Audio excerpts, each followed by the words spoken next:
Have you ever wondered if the story you know about Cain's fate truly reflects the whole truth?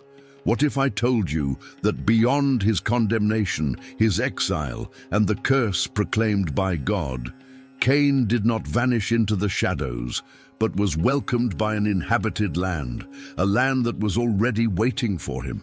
Leave your comment and tell us, do you believe Cain was truly the first to arrive in Nod? Or were there already other beings there, hidden from the eyes of official history? Today, we will dive into a mystery that challenges centuries of interpretation, a truth concealed between the lines of Scripture, a secret that could rewrite everything you thought about the beginnings of humanity. When the Lord confronted Cain for the murder of his brother Abel, the punishment was not simply death or oblivion. It was exile, wandering aimlessly, the breaking of the bond with the land that once bore him fruit. Genesis 4:12-16 tells us that Cain, filled with fear for his fate, pleaded with God for protection, and God placed a mark on him so that no one would kill him. But what happens next is what has caused perplexity for generations. Cain went away from the presence of the Lord and settled in the land of Nod, east of Eden. And then, without introduction, the Bible states, Cain knew his wife, and she conceived and bore Enoch. Who was this woman? Where did she come from? Who lived in Nod? The most widespread tradition suggests that the sons and daughters of Adam and Eve multiplied, and that Cain would have taken a sister as his wife.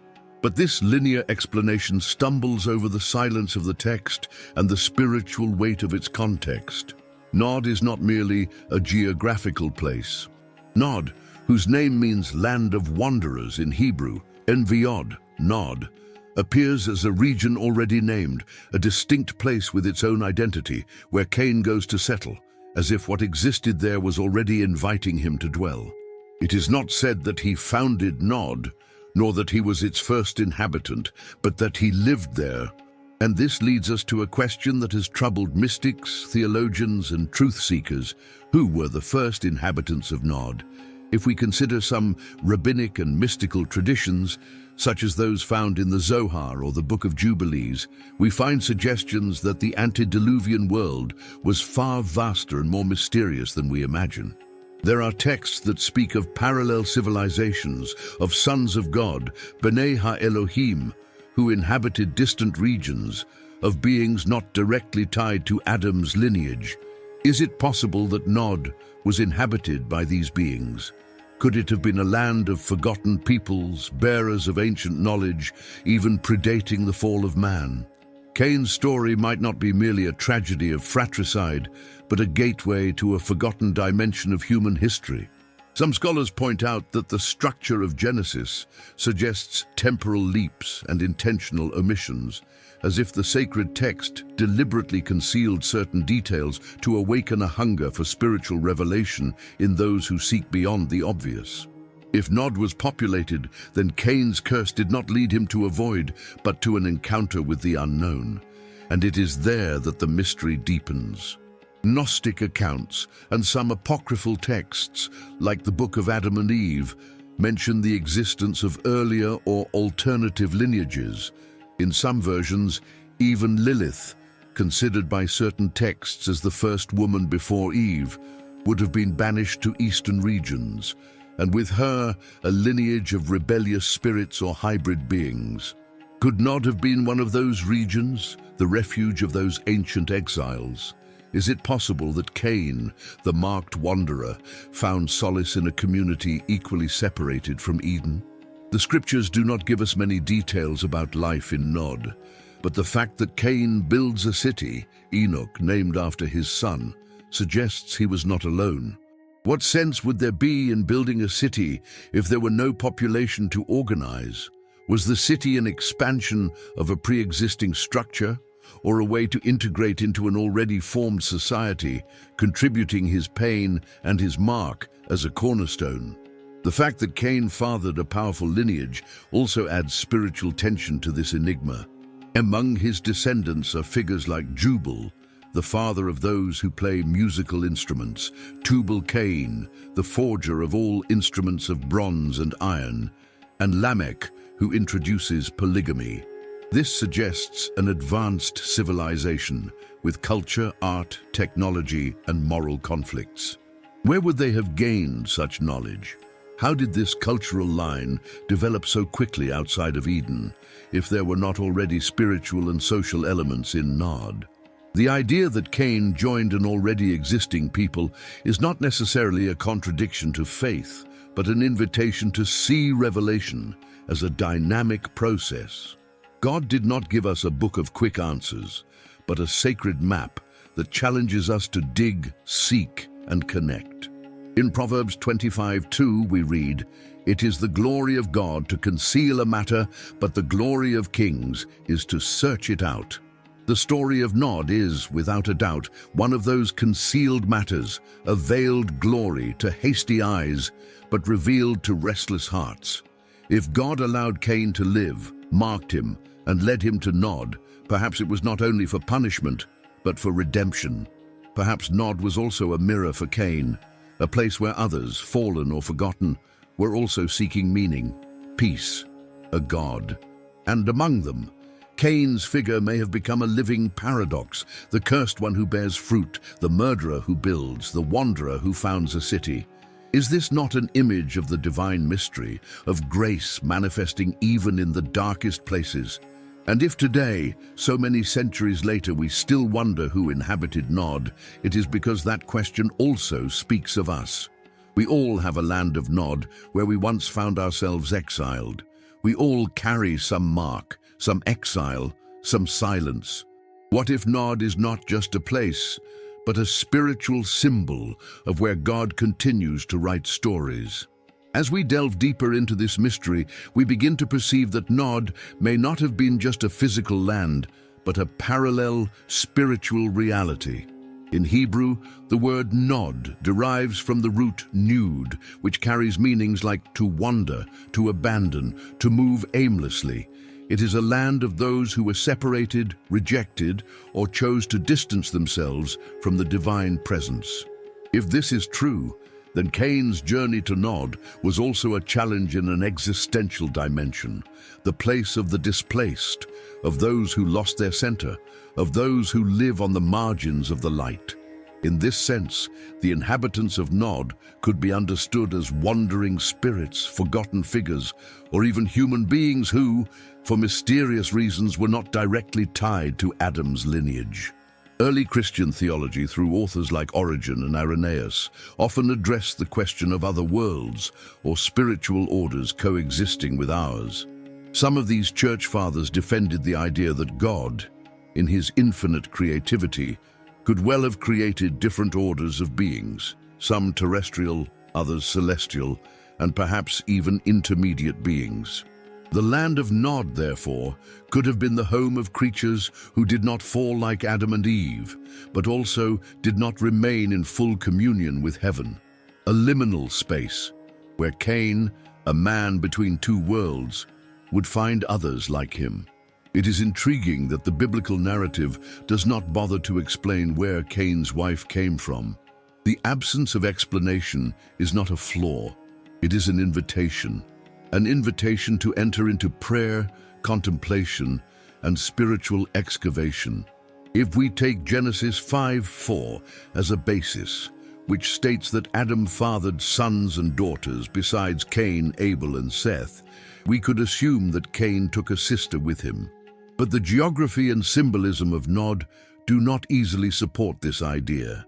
If Nod is east of Eden, this implies displacement and a frontier. It is the side of the rising sun, where the morning shadows reveal ancient truths. It is also the side where, according to Hebrew traditions, fallen angels and the first spiritual rebels dwelt. In the Talmud, we find mentions of the concept of hidden fields, spiritual regions where entities invisible to human eyes manifested. The sages discuss these places as parallel realities coexisting with the visible world. One of those fields could well be Nod, a hidden land reserved for those who no longer walked with God. This leads us to the hypothesis that the first inhabitants of Nod were not human in the Adamic sense, but rather nefesh chaya, living souls of another order. Conscious beings, but not descendants of Adam. The woman Cain finds and takes as his wife could be one of those creatures, not necessarily a sister, but someone from another people, another breath, another mystery. The Zohar, a mystical text of the Kabbalistic tradition, states that there are souls that wander outside the timeline and incarnate in spaces where humanity's destiny is not yet sealed. If Cain went to Nod, and if there was a woman who joined him, perhaps that union represents the intertwining of the fall and redemption between the earthly lineage and the forgotten possibilities of heaven. This is how the great enigmas of the Bible are born, not with simple answers, but with questions that open portals to revelation. Cain, by building a city and naming it after his son, Enoch, dedicated in Hebrew, also sends a silent message. He, the outcast, not only settles, but builds something that bears a name of holiness. This is a profound spiritual inversion. It is as if he were saying, even here, far from Eden, the presence of God can still be evoked. That city, however, mysteriously disappears from the biblical record. No later prophet mentions Enoch, the city. What happened to it? Was it destroyed in the flood, or was it never a city like others, but a symbol, an attempt by Cain to redeem himself through creation? If we consider the spiritual chronology of humanity, we can see in Cain the archetype of the human being who tries to rebuild lost communion through effort. He kills out of jealousy, but later builds out of necessity. His city is his altar, his son is his new offering. This points us to the doctrine of substitution that runs through all of Scripture. What is broken can be remade, but the path will no longer be the same. Cain's lineage never fully reconciles with Seth's line, which represents the spiritual continuity of Adam. It is as if two humanities have coexisted since then, one born of pain and exile, the other of promise and covenant. And here lies one of the deepest revelations of this mystery. If there were peoples in Nod, and if those peoples welcomed Cain, then sin did not isolate him. It inserted him into another order. This confronts us with an uncomfortable spiritual truth. Not every exile is solitude. Sometimes distancing ourselves from God leads us to places where others already walk far from the light, and there we find company, culture, even progress. But all of that is an illusion if there is no return. Cain's city prospers for a time, but his lineage dissolves before the flood. Tubal-Cain and Lamech are figures of advancement, but also of moral decline. This shows that Nod can bear fruit, but not eternal roots. Many modern scholars, like theologian Derek Kidner, argue that the Genesis narrative is selective because it focuses on the covenant lineage. Everything that does not directly contribute to that line is set aside, not because it is irrelevant, but because it belongs to the mystery of God. In Deuteronomy 29:29 we read, "The secret things belong to the Lord our God, but the things revealed belong to us and to our children." The people of Nod, the inhabitants who received Cain, are part of that sacred veil. Their story was hidden from us, not so we would turn away from it, but so we would seek it with fear and trembling. The search for Nod is, therefore, more than spiritual archaeology. It is a calling, an echo from the frontiers of Eden that invites us to ask, who receives me when I am wandering? Who welcomes me when I have been marked by error? And perhaps the answer lies in the very heart of God, who even in punishing still marks to protect, and in exiling still allows life to continue. Because even in Nod, there is space to build. Even among the forgotten, there is the possibility of hope. If anything, Cain's fate teaches us that God's justice never manifests without a measure of mercy, and that even in exile, there is an invisible thread that leads the wanderer back to reflection on the divine. When man was separated from the presence of the Lord, as Cain was, He does not enter an absolute void, but a dimension where silence screams, where questions do not cease, where the soul is forced to confront its own darkness.